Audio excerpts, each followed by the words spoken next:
myself Keerthana Anilkumar, Assistant Professor, Department of Commerce. So here I am going to discuss about the topic auditing.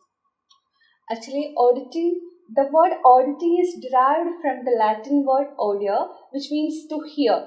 Actually, auditing is a systematic examination of records by the professional like maybe chartered accountant or CMA or CS professionals. So actually it's a systematic examination to check or verify the accuracy and to find out the records and errors, frauds, etc. So it has to be done by this kind of professionals like CS, CMA, CS, etc.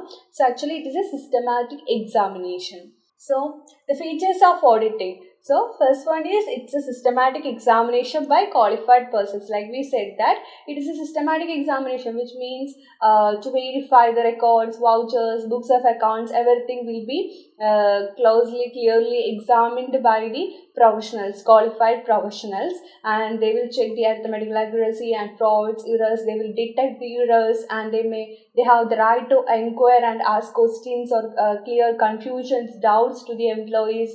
So it is known as systematic examination. Next one, it should be carefully planned and audit procedure should be arranged in a logical sequence. So for all process or for everything, we have to plan before doing. Planning is very important for every act. So here also audit planning is very important.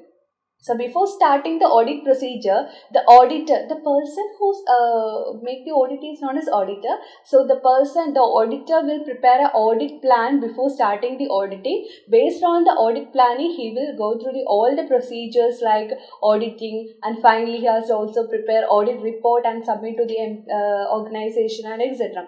So audit planning is very important in the case of auditing. Next one is it is an independent examination.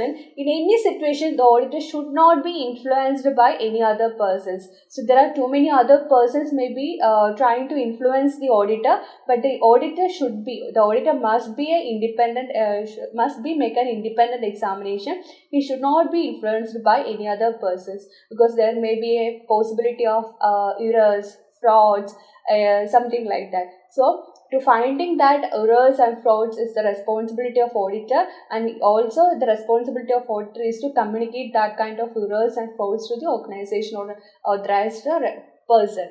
Next one is the auditor has to express his opinion to the truthfulness and fairness of the process. So next, another important features of auditing is he has to express. There is a opportunity or there is a facility to express his opinion to the organization. So the auditor can directly communicate with the organization, and at the end of the procedure, he can also communicate his opinions and suggestions, everything through the audit report also. And the last one is the opinion of the auditor on the financial statements communicated through the audit report. We already said that at the end of the time, he will prepare an audit report, which is a detailed report regarding the auditing. So he has to express his all opinions, suggestions, and everything in that audit report. So audit report is very important, and it's a very important document at the end of the audit, and for the further audit it is an important document for the professionals. And basic principles governing an audit. First one is integrity. An auditor should be straightforward. He should not be influenced by any other persons. He should be prepared auditing should be done or go through the auditing with a very straightforward, and should not be influenced by any other external or internal factors. And next one is objective. The objective in his professional approach in his work. The auditor actually is a qualified professional person. So he should show some professional manners, professional ethics towards the auditing. He should not be influenced by any other persons. He should inform the errors and frauds to the authorized persons also. And next one is independent. The independent organization, which means he should be examine the documents independently and should not be influenced by any other factors. The decisions and everything will be based on his conclusions, and there should not be any impartial, and the documents and communications, everything should be fair and should show the truthfulness by his work. And the next one is Professional competence and due care. Like we already said that he should show some professional ethics and due care towards the auditing procedure, because auditing is very important procedure in the case of the organization.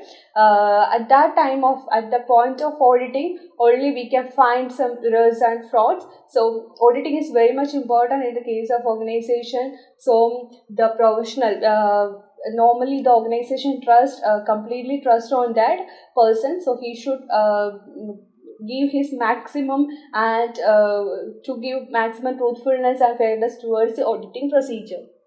And confidentiality, it's very important quality of the confidentiality is very important quality and also important factor in the case of auditing, because in the case of business there are so many confidential information in the organization, so the auditor should keep in his mind or should not disclose that kind of confidential information towards any other external persons, so it should be confidential in his mind also. And planning, you already said that planning is very important before starting every work, so here the audit planning is also very important. And audit evidence, audit evidence means the documents like vouchers, bills, slips, something like that, so that audit evidence can be collected by the auditor for confirming or checking or verify the accuracy or cross checking the documents of the organization. So audit evidence is a important documents in the case of audit procedure. Last one is professional behavior. You already said that we should maintain that kind of professional behavior through the auditing. So this is auditing and main principles governing the auditing. And thank you.